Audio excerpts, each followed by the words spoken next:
Assalamualaikum warahmatullahi wabarakatuh. Perkenalkan, nama saya Riki Subagja. Saya dari kelas 2D Penjas NPM 192191152. Di sini saya akan menjelaskan tentang konsep dasar kurikulum pendidikan jasmani. Ada 3 materi di sini. Yang pertama ada standar isi, yang kedua ada standar proses, dan yang ketiga ada standar penilaian dan pengembangan kurikulum. Yang pertama, standar isi. Pengertian standar isi. Standar isi adalah kriteria yang mencakup ruang lingkup materi dan tingkat kompetensi yang digunakan untuk mencapai standar kompetensi lulusan yang telah ditetapkan pada jenjang pendidikan tertentu. Artinya, setiap materi yang akan diterima oleh peserta didik beserta tingkat kompetensinya sudah dirumuskan ke dalam standar isi setiap mata pelajaran. Kemudian ada tujuan standar isi.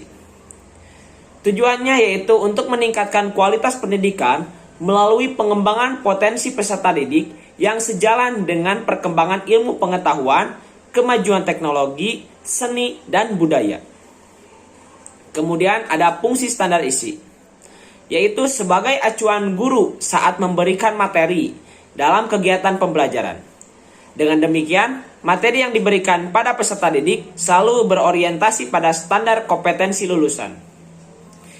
Kemudian ada manfaat standar isi, yaitu memudahkan pengembangan kurikulum untuk merumuskan kurikulum yang sesuai di tiap jenjang pendidikan.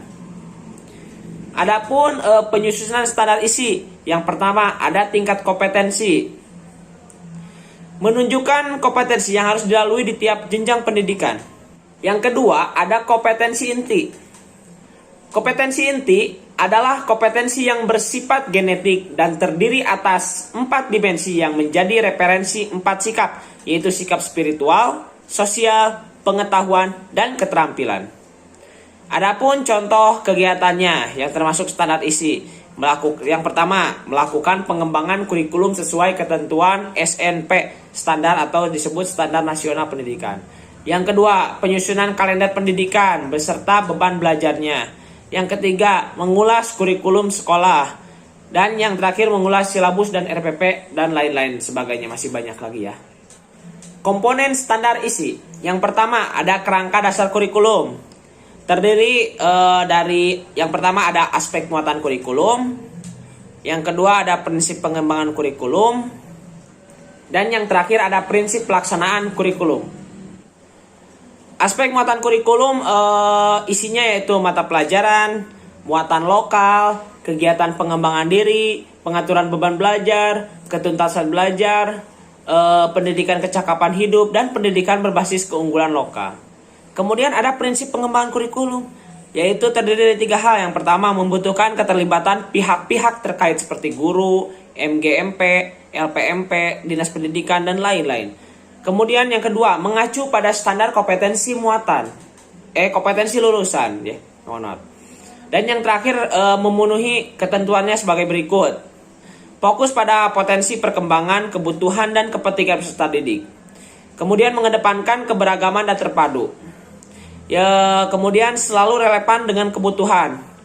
Dan yang terakhir, menyeluruh dan berkesinambungan. Kemudian ada prinsip pelaksanaan kurikulum. Kurikulum harus benar-benar mampu memberikan layanan pendidikan yang berkualitas bagi peserta didik.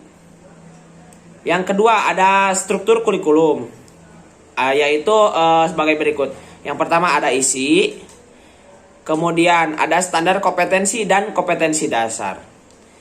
Kemudian dari isi terdiri dari 10 mata pelajaran umum dan muatan lokal disertai alokasi waktunya. Kemudian memiliki referensi umum dan mampu melaksanakan program pengembangan diri. Yang kedua ada pengertian standar proses, materi yang kedua. Menurut Pendidikan nomor 22 tahun 2016 pasal 1 ayat 1 menyatakan bahwa standar proses adalah kriteria mengenai pelaksanaan pembelajaran pada satuan pendidikan dasar dan satuan pendidikan dasar menengah untuk mencapai kompetensi lulusan. Adapun tujuan standar proses. Yang pertama, memudahkan guru dalam membuat perencanaan di sekolah, baik perencanaan semester ataupun tahunan. Yang kedua, memudahkan kepala sekolah dalam memantau keberhasilan proses pembelajaran di sekolah. Yang ketiga, mengarahkan proses belajar peserta didik agar mengacu pada tujuan akhir yang hendak dicapai, yaitu standar kompetensi lulusan. Kemudian, ada fungsi standar proses. Yang pertama, mengendalikan proses pendidikan yang berjalan melalui pembelajaran. Yang kedua, meningkatkan mutu atau kualitas pendidikan.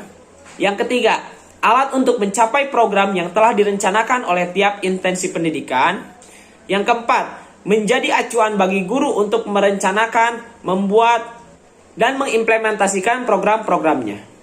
Adapun manfaat standar proses, yaitu pembelajaran yang dilakukan oleh guru selalu terarah, efektif, dan efisien.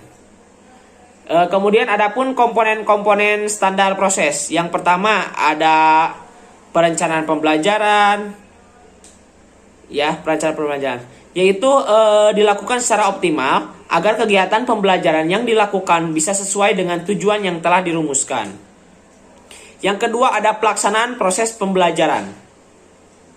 Pelaksanaan pembelajaran melibatkan dua pihak utama, yaitu pihak pendidik, guru, dan kemudian peserta didiknya. Kerjasama antara kedua belah pihak menentukan ketercapaian kompetensi lulusan. Yang ketiga, penilaian hasil pembelajaran. Penilaian memegang peranan penting, yaitu sebagai pengukur keberhasilan pembelajaran. Penilaian kelas dilakukan oleh guru dan meliputi pengumpulan data serta penggunaan informasi untuk menilai hasil belajar peserta didik. Hal itu harus didasarkan pada kemajuan peserta didik dan daftar kompetensi yang diterapkan oleh kurikulum. Kemudian yang keempat ada pengawasan proses pembelajaran. Pengawasan meliputi seperti pemantauan, supervisi, evaluasi, pelaporan, dan tindak lanjut lainnya. Kemudian materi yang terakhir yaitu standar penilaian dalam pengembangan kurikulum. Pengertiannya yaitu untuk memperoleh pemahaman yang sama dalam pelaksanaan penilaian hasil belajar oleh pendidik, perlu dijelaskan pengertian yang terkait dengan penilaian di SD. Contohnya sebagai berikut. Yang pertama ada standar penilaian, kedua ada tentang pembelajaran, yang ketiga ada penilaian, kemudian yang keempat ada penilaian harian. Kemudian yang kelima ada penilaian tengah semester atau sering disebut PTS. Kemudian yang keenam ada penilaian akhir semester.